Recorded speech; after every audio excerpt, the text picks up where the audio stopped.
Hola, ¿qué tal? Mi nombre es Liliana Soto y estudio en UNIDEP Chihuahua.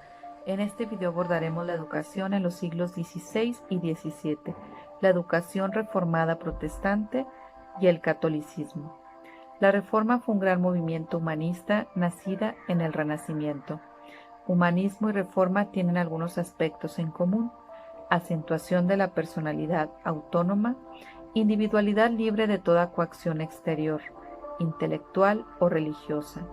Ambos movimientos tuvieron un sentido crítico respecto a toda autoridad dogmática. Ambos buscaron inspiración en la vida real y no en la letra o doctrinas impuestas. El humanismo tuvo un carácter intelectual y estético, a diferencia de la Reforma, en la cual predominó el aspecto ético-religioso, que se transfirió a lo social popular. Su fuente de inspiración fueron las Escrituras, sobre todo la Biblia, y esto dio origen a la educación pública. En síntesis, la educación humanista fue más libre y espontánea, a diferencia de la educación reformada, que fue más severa, más exigente y atormentada. Se avanzó en la libre interpretación y lectura de la Biblia, la necesidad de enseñar a todos a leer y escribir, de ahí su interés de promover la educación popular. Afirmó la supremacía de la autoridad civil sobre la eclesiástica y encomienda a esta la organización de la educación. Como consecuencia, la Reforma organiza la educación pública, que se define como escuelas elementales, colegios humanistas y educación superior. Frente a la homogeneidad universalista de la educación medieval católica, la educación protestante acentúa el carácter nacional y particular de la educación y promueve, en consecuencia, el empleo en ella de los idiomas vernáculos nacionales en vez de los idiomas clásicos como el latín y el griego. Posteriormente viene la Contrarreforma católica, el movimiento que duró entre los siglos XVI y XVII, donde se pretende retornar al momento anterior al humanismo, suprimiendo el espíritu crítico y la razón.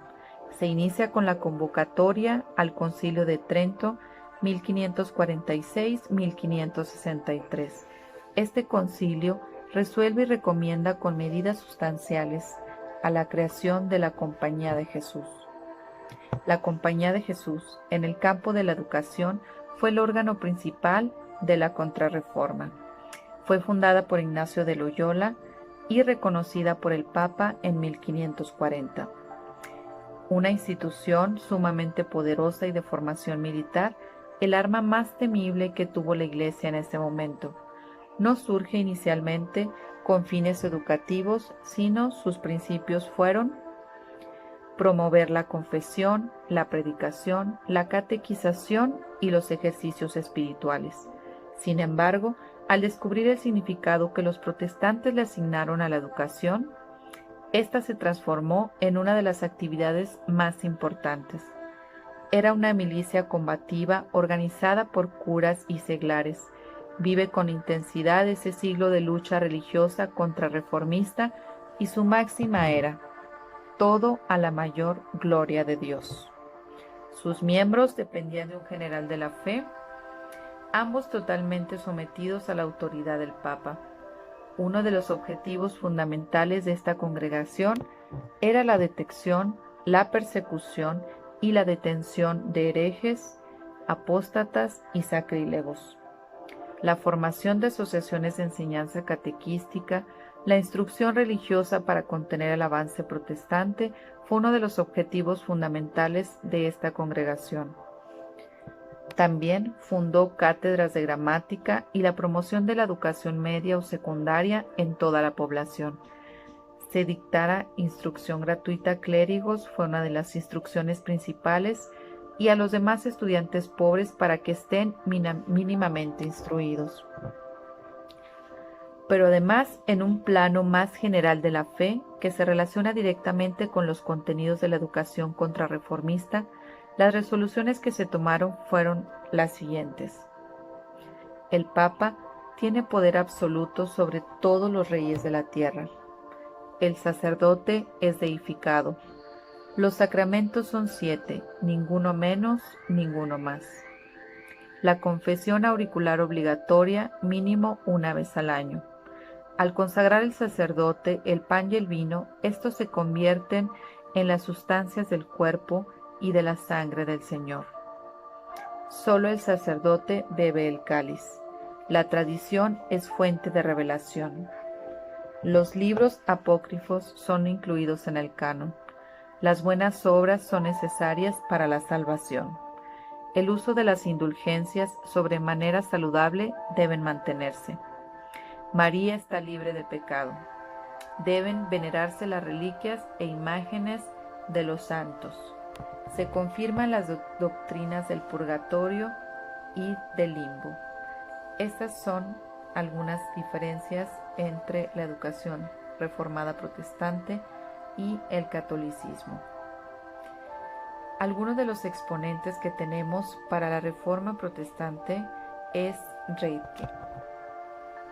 En el orden moral y social de la educación sugirió el cultivo del espíritu, la tolerancia, respeto a la personalidad del otro y fraternidad entre los hombres.